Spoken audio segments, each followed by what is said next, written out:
Player की यही कोशिश होती है कि वो कम बैक करे और दोबारा कौमी टीम का हिस्सा बने।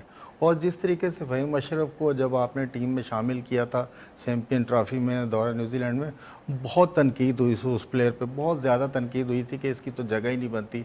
लेकिन ये कि वो जो अब PSL में प्रूव कर रहा है, जिस तरीके से कल भी उन्होंने 5 आउट की और बैटिंग भी अच्छी कर रहा है, तो उसकी ख्वाहिश तो यही होगी कि कौमी टीम में आऊँ।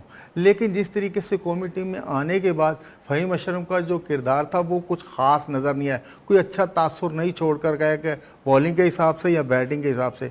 तो तमाम ऑलराउंडर्स यही चाह रहे हैं, क्योंकि हमारी टीम को ऑलराउंडर्स की तो ज़ाहिर है बहुत ज़्यादा ज़रूरत है, कोई भी जेन्युइन ऑलराउंडर आपके पास है नहीं। और शाहिद अफरीदी, रज़ाक, अदर महमूद, इनके पास उन जैसा तो कोई प्लेयर अभी तक आया ही नहीं है, और ना ही पाकिस्तान क्रिकेट बोर्ड ने कोई ऐसा प्लेयर प्रोड्यूस किया है। लेकिन यह कि इन प्लेयर्स पे अगर मेहनत की जाए तो आने वाले वक्त में ठीक है, ये भी पाकिस्तान को सर्विस प्रोवाइड कर सकते हैं। लेकिन यह है कि इनकी जो रिदम लगा हुआ है जो PSL में, इसी रिदम से अगर वो आते हैं तो पाकिस्तान क्रिकेट के लिए बहुत अच्छा होगा।